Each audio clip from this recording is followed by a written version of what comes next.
What's going on, everyone? My name's Andy. Welcome to another FPL video. Today we are talking game week 28, a preview of that game week, and a quick look back to game week 27 as well. I will say I've been away all weekend and I seem to have picked up a cold, so hopefully it doesn't sound too bad when it comes out finally on YouTube. But as they say, the show must go on. So we're going to take a quick look back at game week 27. The blank game week from hell for a lot of people. Was not really a particularly good week. Most captains failed, although not everyone, of course. I even saw someone on Twitter, Captain Rondon, which is pretty impressive. But I captained Son, which just went nowhere. Obviously said that it was potentially a risk with Burnley quite tight at the moment and Heaton back. And he didn't perform. It was Kane that got the goal, so a bit frustrating. And obviously, having 5 players in a Man United-Liverpool game, which ended 0-0, but only having one defender, was never going to be good for points. So I got 40 points in total, which actually, looking around kind of social media and stuff, doesn't seem that bad. It was a red arrow, but only like maybe 400, 500, 600 places, something like that. So quite a small one. To be honest, the way the week went, I'm pretty happy with that. I used no transfers, so some people were taking hits to field, kind of 9, 10, 11 players. I didn't have to take any hits and even save the transfer. So I'm pretty happy going forward. Obviously, the Man United-Liverpool match was pretty poor. Huddersfield, I've got Schindler and Punch. I don't really want to have to play unless I need to, but they are on the squad, not really doing much. Wan-Bissaka, late injury, meant I had to play Schindler. But otherwise, yeah, the Wolves boys shined as always. Jimenez is brilliant. Doherty is brilliant. Not much more to say about that. But yeah, poor game week. It can happen in blanks. There's obviously less of a player pool to pick from. And when all the big hitters are kind of playing each other and Spurs have a really poor game, it can end up like this. So, as always, we move on to the next game week and hopefully it can only get better from here. So quite a lot to get through for game week 28 and beyond.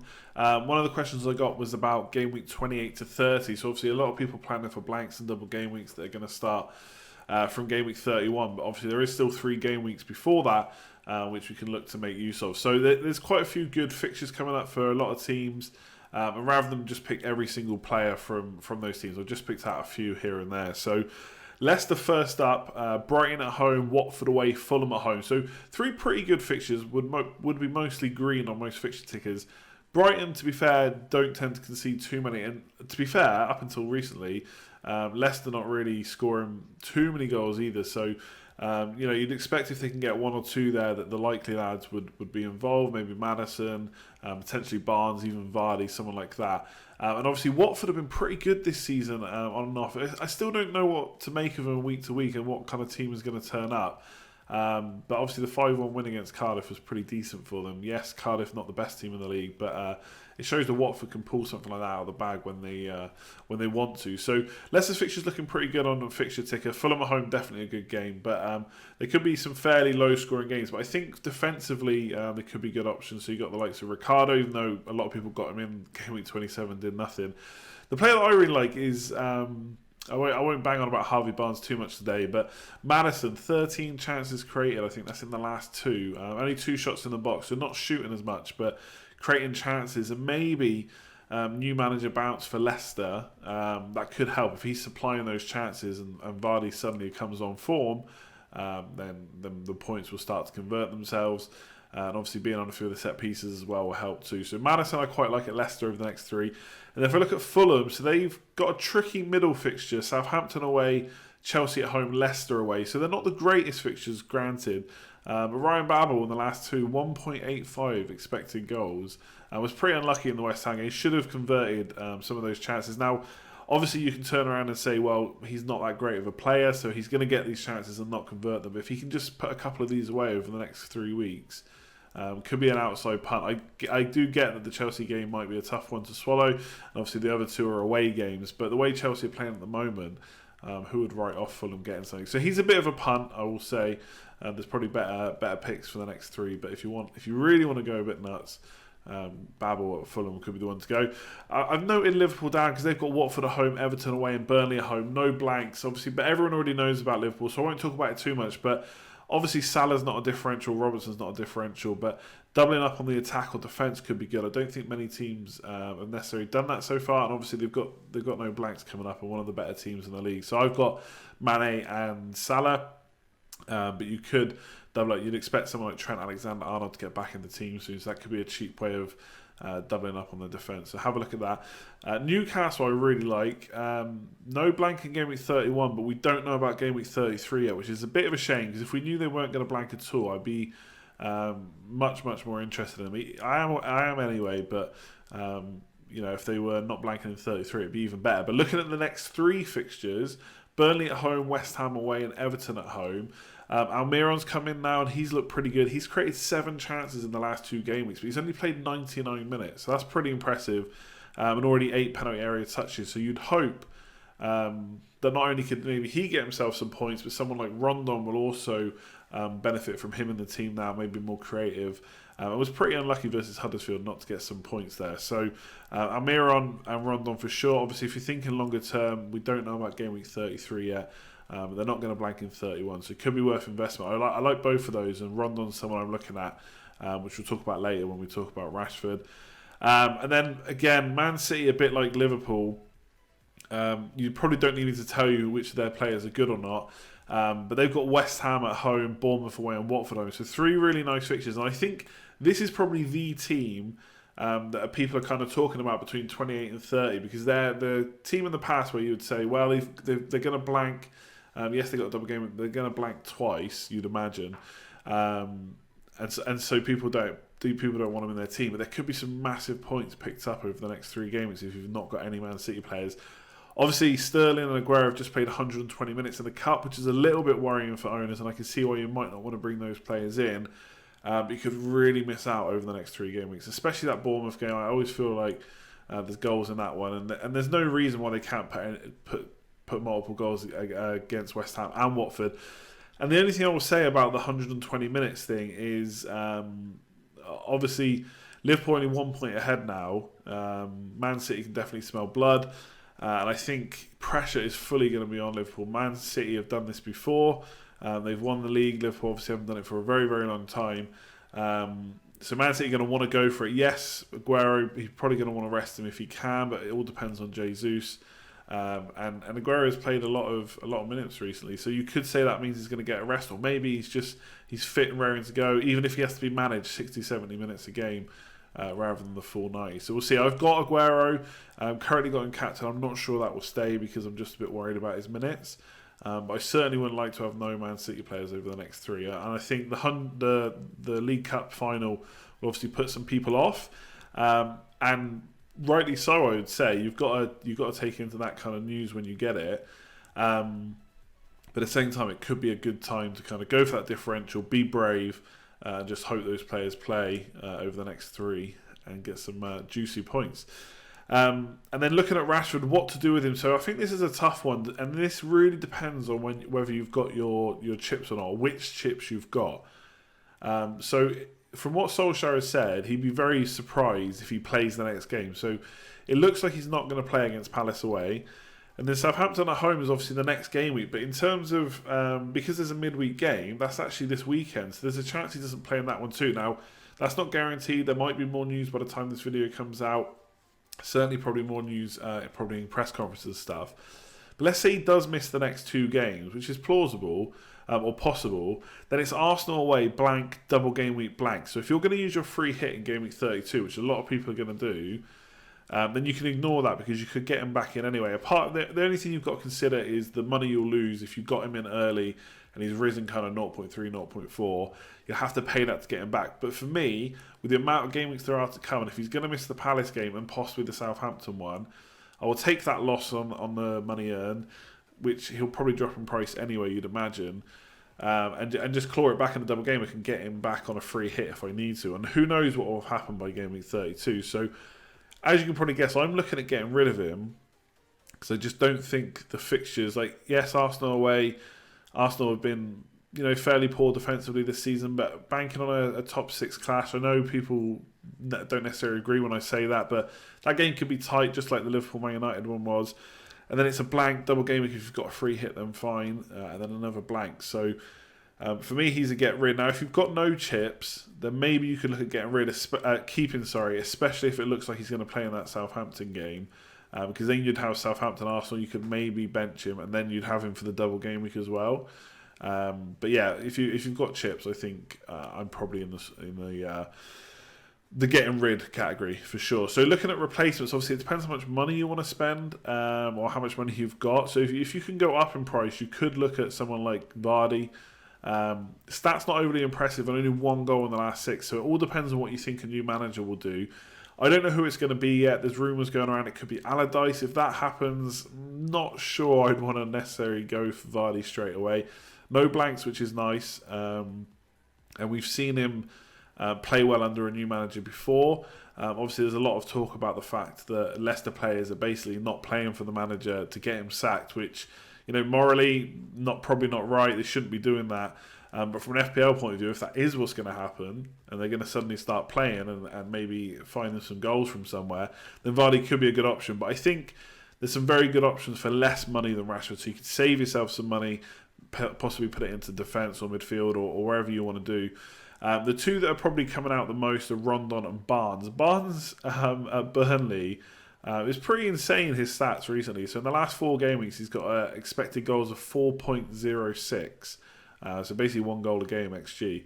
That's only 0.5 behind Aguero. And then fixtures coming up: Newcastle away, Palace at home, Liverpool away, Leicester at home, and Wolves at home. So good few home games there. And then the Newcastle away coming up. So not completely an easy run, but a run that's got no blanks in. And obviously his stats looking good. He's scoring well. And he's only 5.6 million at the time of recording this. So that's really cheap. So he's one I'm looking at. And then Rondon, in the last 4, has had 13 shots in the box, which is the same as Aguero and Barnes. So his expected goals aren't as good, but he's getting the shots away in the box. And has also created 5 chances. Like I said, Almiron in that Newcastle team that could really help Rondon. The only thing about Newcastle, which I kind of already mentioned, is we don't know if they're going to blank in Gameweek 33. So for longer term planning, a bit annoying. But fixtures pretty good that are coming up. So I like the next 3 for Newcastle probably a bit better than I do for Barnes. So it depends what you want to do. If you're happy to take a shorter term like punt or transfer, obviously you've got him right up until game week 33, and he may still play in that game week. We don't know yet. And if not, maybe you can look at getting rid of him. I like Zaha. I think he looked good, kind of playing with Batshuayi up front. He's going to blank in 31, and it's Man United at home next, which is a bit annoying if you're looking to bring him in. Then it's Burnley away and Brighton at home, which are okay. So I think next 3 he could do okay, but I just think that Man United game will put people off, and obviously the blank as well. So he really would be a punt, I think, based on the fixtures. And then King is kind of the same. I kind of like a Bournemouth option later on into the season, like in a few game weeks' time, because their fixtures are really good and they don't blank. But it's Arsenal away and Man City at home. So if you're thinking really long term and you've got no chips, you could look at someone like King. But the next two game weeks not looking good. So a lot of people talking about Barnes and Rondon, and they do look stats-wise to be the best options. Vardy is potentially an outside punt as a differential for someone that we've seen, obviously, in the past can score goals. But I'm just a little bit worried about him. I'll talk about him in my plans. I am thinking about it. But I just think, an expected goals not that far behind Aguero for 5.6 million. And he's been doing it for a little while. It's not like he's a couple of game weeks where he's been getting those kind of stats and those shots away. So definitely looking at Barnes for Burnley. Is it time to go sonless? So I've got this in because I'm considering it. And a few people I've seen talking about it on social media, and a few people asked me when I put the tweet out about the preview. Now, the reason I'm kind of looking at it is his next 5 game weeks are Chelsea away, Arsenal at home, Southampton away, blank, and then Liverpool away. Now, I bought him in 2 game weeks ago, so I am thinking this is a bit of a rash decision, maybe. Not a Rashford decision, rash decision, yeah. Rubbish joke. But yeah, Chelsea away and Arsenal at home next. Now again, those 2 teams are top 6 teams who have not been defensively sound. Chelsea just look like an absolute mess right now. And I mean, not necessarily on the pitch, although on the pitch not great either. But obviously behind the scenes and all the stuff with the goalkeeper and the manager at the weekend, it's all just going wrong there at the moment. So we'll have to see how they react. Obviously it's a derby game against Spurs, so they might be well up for it and really give them a game. But yeah, I mean, people are saying that Son will do fine. I think 3 top 6 fixtures in the next 5, plus a blank, that to me, if you need some money from somewhere, I don't think he's a must sell by any means. If you've got him, he's not a must sell. And if you're thinking of buying him, I probably wouldn't personally right now. I think it's a bit late. But I think if you need some money to make a better transfer elsewhere, I do think you could look at getting rid of him. Obviously, you're hoping he does well against Chelsea and Arsenal, which he could do. But Kane's back now. Son not had much of a rest. I do think he might get one over the next few game weeks. So I'm a little bit worried about him. I'm not necessarily going to sell him, but it is something I'm considering. And I just think, will Pochettino mix it up a bit after that defeat of the weekend, which was pretty poor? I don't see him suddenly taking Son out of the team, who's obviously done really well this season, for the whole season pretty much when he's played. I do think there's a chance he gets a rest, and I think the fixtures and the blank warrant potentially looking at selling him. But I know, just like anyone else, that it could definitely come back to hurt me. But it's something I'm considering, and I can see why other people are. Where's Salah? So he's been pretty rubbish recently when it comes to scoring FPL points. I had a look at his stats, and like I said, didn't want to talk about Harvey Barnes too much, but if you compare him to Salah, Barnes comes out on top stats-wise, kind of expected goals, expected assists, chances created and stuff like that. I remember he's been playing on a Leicester side that's been pretty poor as well. He's been doing well, but Leicester in general have not been doing too great. So yeah, Salah not looking great right now. His stats are pretty poor. Firmino looks to be out. It's Watford at home, Everton away, Burnley at home, and Fulham away. Now, people are asking me, and I've seen people talking about maybe selling him because he's a lot of money. But the thing for me is those are fixtures where he could turn it around. He's a player we've seen before, can absolutely smash it week to week. Now, obviously, he's not done it over the last 4. I think it's just 1 goal in the last 4 games, which is really poor. Not saying it's not. But I just think with no blank fixture, surely taking him out is a luxury. It could even be a captain option this week. So for me, not going to sell him. I'm not going to talk about it for too long because I don't think many people will seriously consider getting rid of him. If you wanted to spread the cash, not for me. Not for me, I don't think so. If you do it, good luck with it. I think it's a brave choice, and I think Mane, a bit cheaper and performing pretty much as well, stats-wise. And on the pitch looks okay. So yeah, Salah's an interesting one. And Firmino out could really hurt him as well. But I just think the fixtures are there to maybe turn it around. I certainly don't think he's suddenly an awful player or anything like that. Maybe teams have figured him out a bit more compared to last season. But Liverpool, obviously, a team that can score goals in any game. So definitely keeping Salah. And then City, should we be worried? They had 120 minutes. I kind of already spoke about it. Sterling and Aguero had the 120. Hazard as well, if anyone's looking at Hazard. Higuain only 25, and then Sané 34 minutes, and Mahrez 0, I think it was. I saw an article on Fantasy Football Scout. So it does look like Sané and Mahrez could play in the next game, one or both. But like I said before, because the title is so close now, I just think most of the time Pep is going to have to play his best team. Now, obviously, Man City's squad depth is ridiculous, and there's lots of players he could play, and they could still do well. But I'm not expecting Sterling and Aguero to get too many rests over the next 3 game weeks. Could happen, but I'd like to bet money it doesn't happen too often, at least not more than once. And obviously they could come on towards the end of the game and still do well, and they could just have their minutes managed where they start but they don't necessarily hit 80, 90 minutes. The only thing I think even more worrying than the minutes really for City is that Fernandinho and Laporte are going to both be out. And Fernandinho has been such a big miss before that I'm not actually sure I would necessarily look and invest in Man City too heavily over the next 3 if you've not got any of their players. And I still think maybe one player, and Aguero or Sterling, could do well. But I just think going on double or triple up at the moment with the blanks that are coming, Fernandinho out, I'm not sure it's a wise move. So I'm happy with Aguero, but I'm probably not going to move for anyone else. And then looking at captaincy, so there's loads of options, and I don't think there's a huge standout one. Salah, obviously, against Watford at home, but obviously stats poor, not looking great. I do think the pressure will start to build on Liverpool, especially if Man City, kind of claw that point back or go ahead. I do worry for how Liverpool will react to that. Obviously, there's a lot that goes into winning a title, and if your players haven't done it before, and obviously it's such a big thing for Liverpool Football Club, that the pressure will be on. So we'll see how they cope with it. I think Watford, like I said earlier in the video, is a team you never know quite sure which team's going to turn up. But I think Salah is obviously one of the standouts. Man United versus Palace, I do worry about Rashford being out. So Pogba has obviously been such a good captain choice on penalties, getting shots in, assist potential as well. But I just worry with Rashford out that maybe Lukaku's going to have to play up front or something like that, and just not as good an attacking unit. Lingard could be out as well. There's loads of problems at Man United right now in that attack, so I'm not sure about captain on them. And then Chelsea play Spurs, so I personally will never captain a player in that kind of fixture, which really leaves Man City. But then again, you've got this worry of 120 minutes. As much as I say I'm happy with Aguero, that will probably put me off unless Jesus is like confirmed out or anything like that. That will probably put me off captain Aguero. So I'll probably default back to Salah. Although I will give a quick shout out to Jimenez at Huddersfield, maybe as a bit of a punt. So for me, it feels like there's loads of good big hitters we could choose from. But actually, when I start thinking about who 100% I'll go for, it probably default back to Salah, which is a bit disappointing considering how he's played. So I'll have to have a good think about that over the next day. Obviously, the deadline's on Tuesday, so a lot to think about in a short space of time. Looking at my plans, I'm probably going to do Rashford to Rondon or Barnes. I'm probably siding with Barnes at the moment. I've got 2 free transfers, so that will give me about 2 odd million to spend with the 0.5 I've already got in the bank.